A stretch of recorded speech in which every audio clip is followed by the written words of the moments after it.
You are listening to the Life Coach School podcast with Brooke Castillo, episode number 357.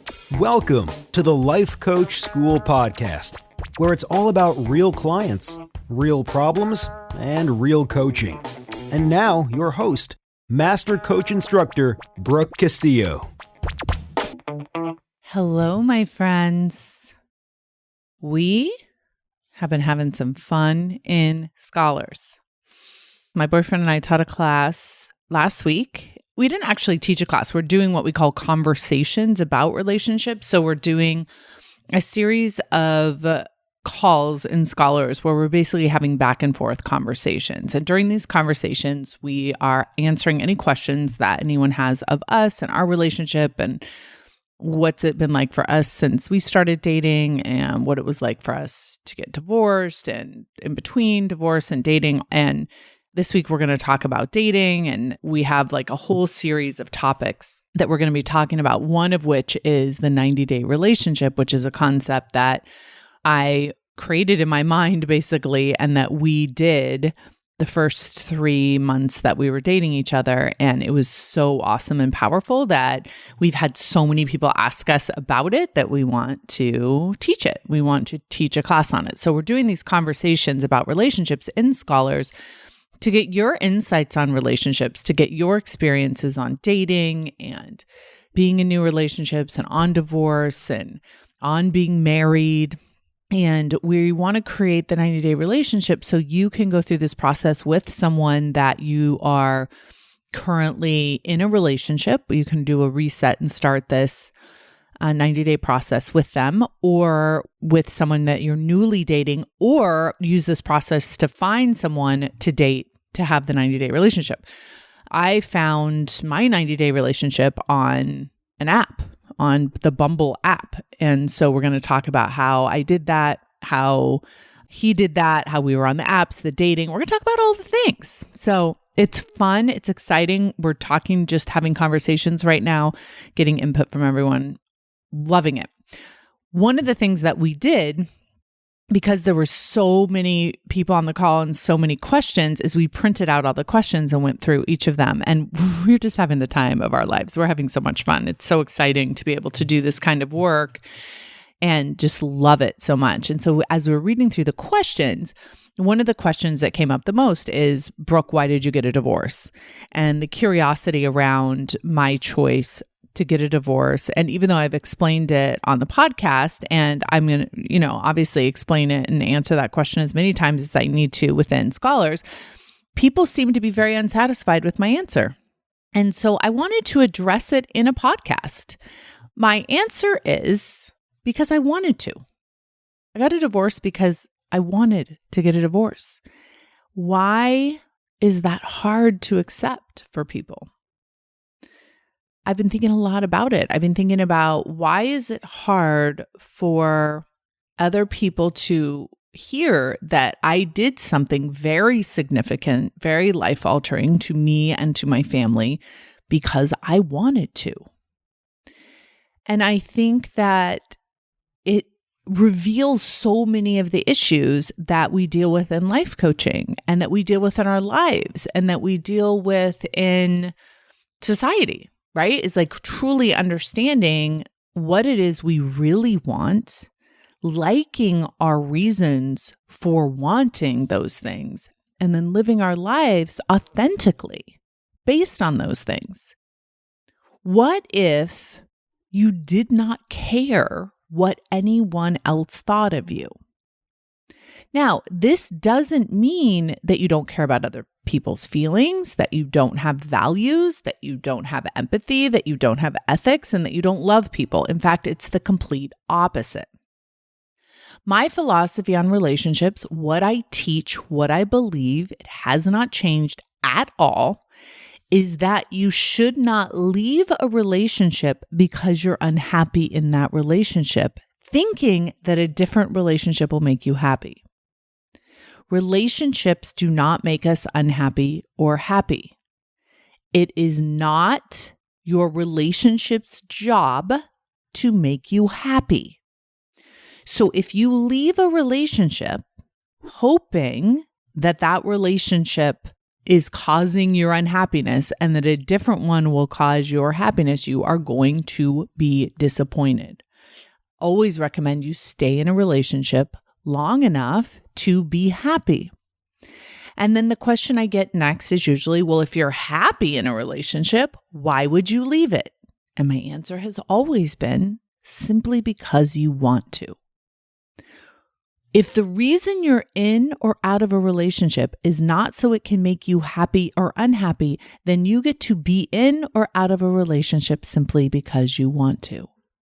And this can apply to everything in your life. Now, people will say to me, well, you can't just do anything you want to. What about other people? What about their feelings? Now, for me personally, I don't want to do things that are deceitful. I don't want to do things that are harmful. I don't want to do things that are disrespectful. I want to do things out of love.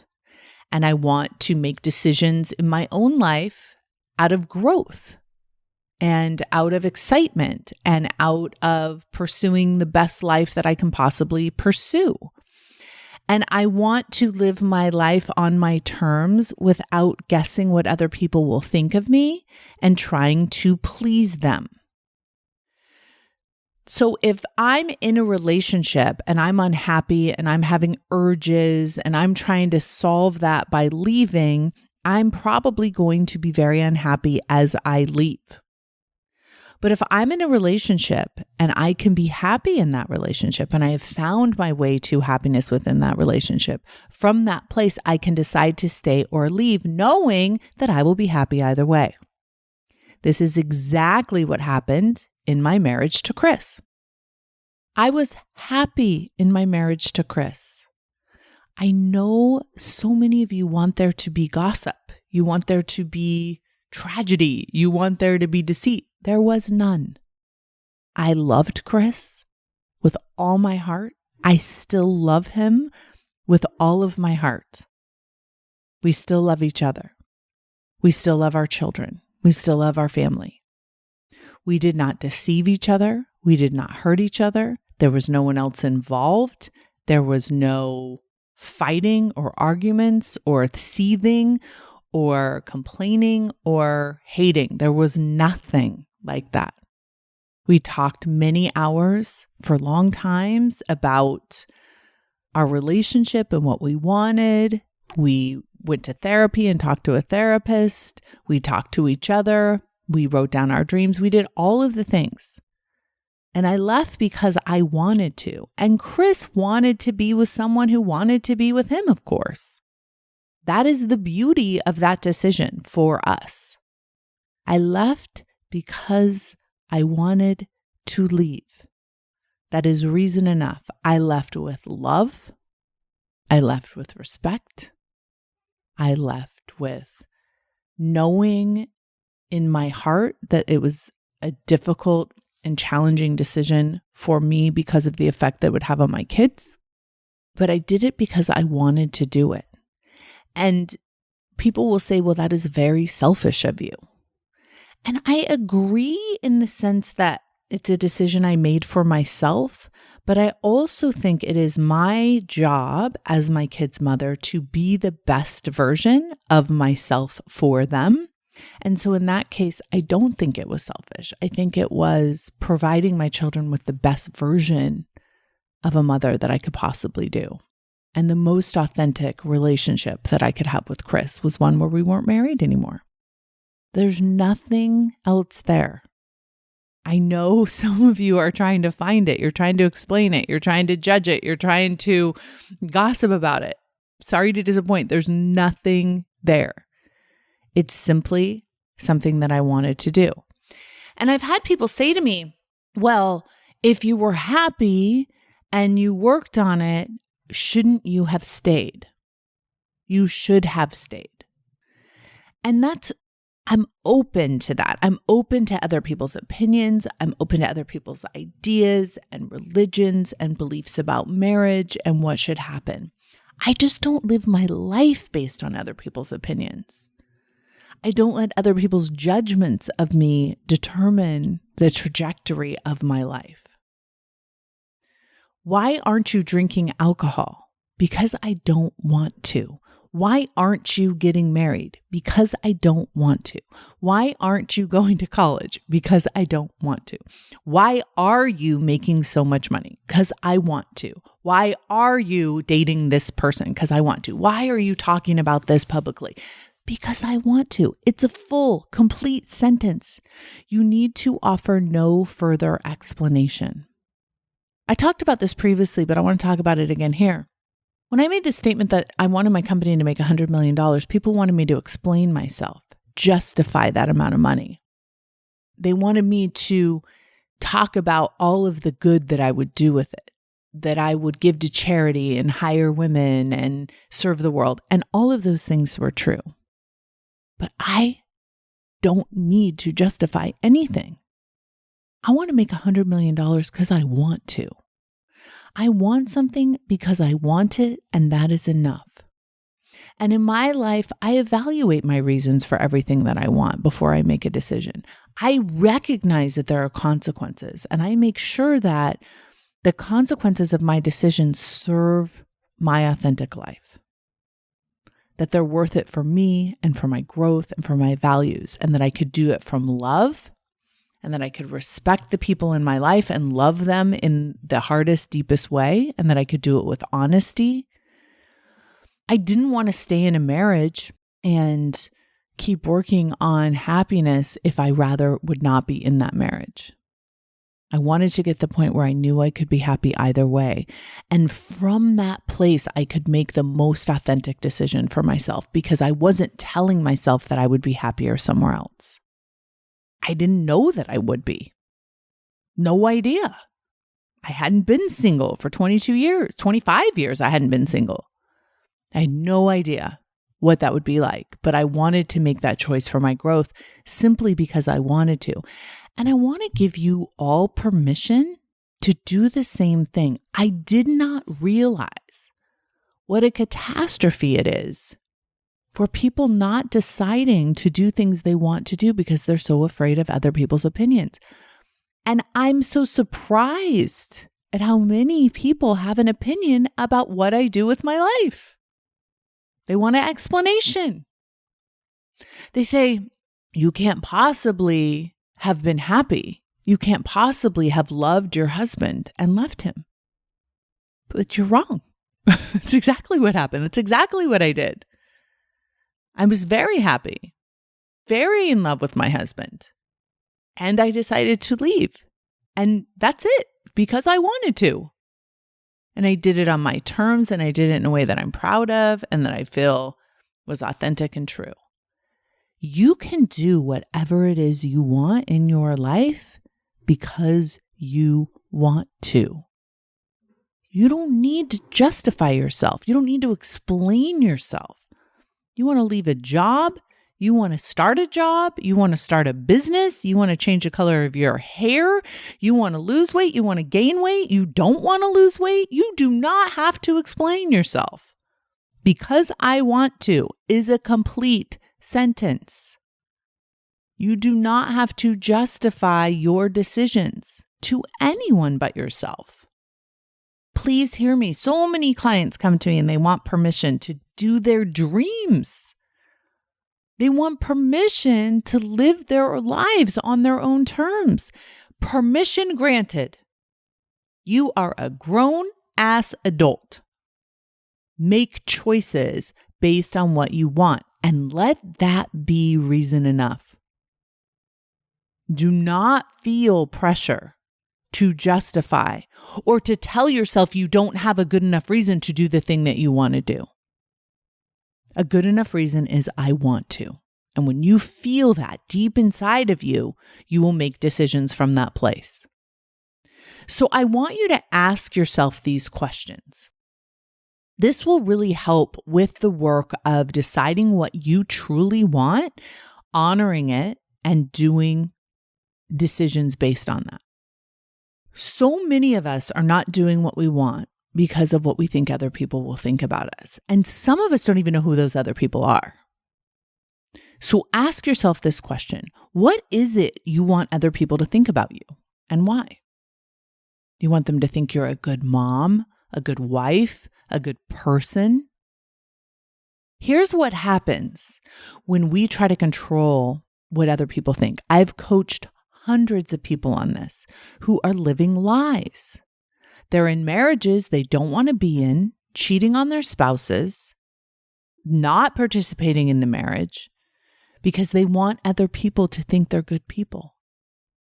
This makes no sense, my friends. Why not actually just be the good person you want to be? Just actually be true to you.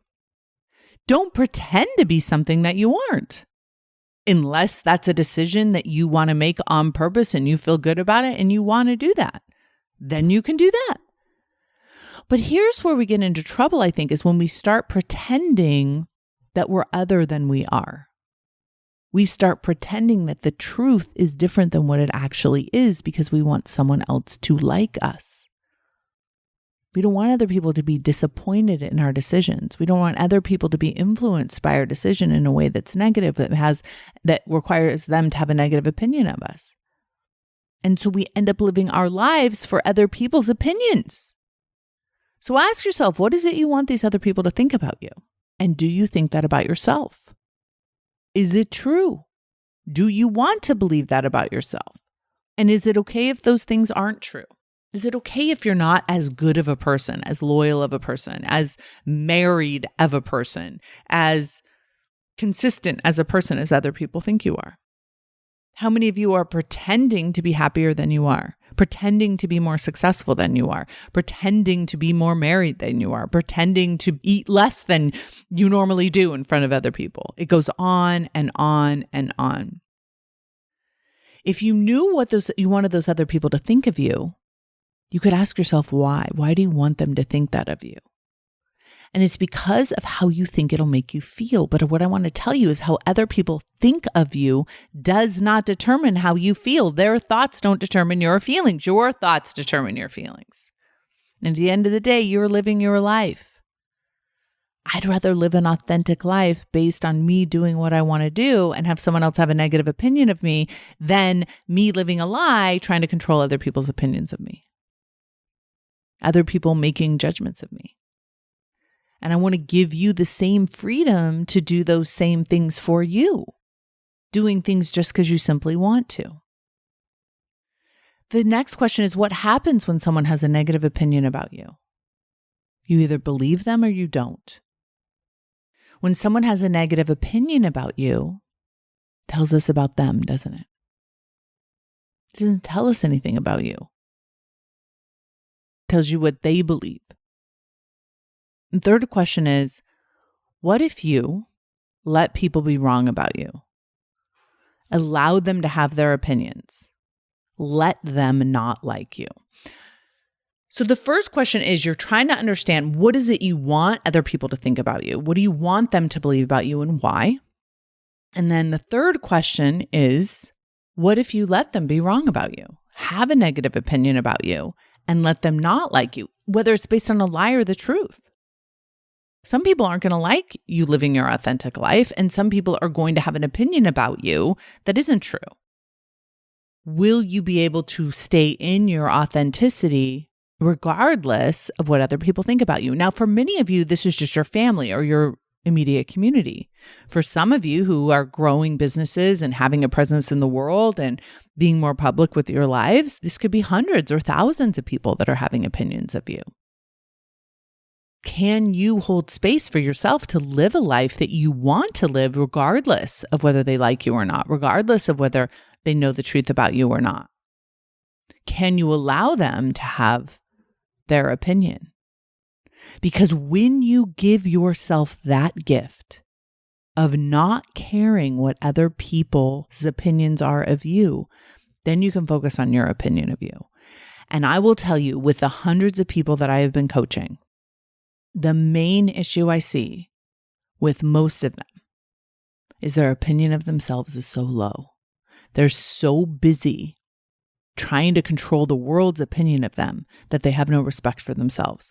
They're so busy lying to the people in their life without even realizing it, pretending to be someone that they're not, in order to get approval from outside people who genuinely may or may not care about them.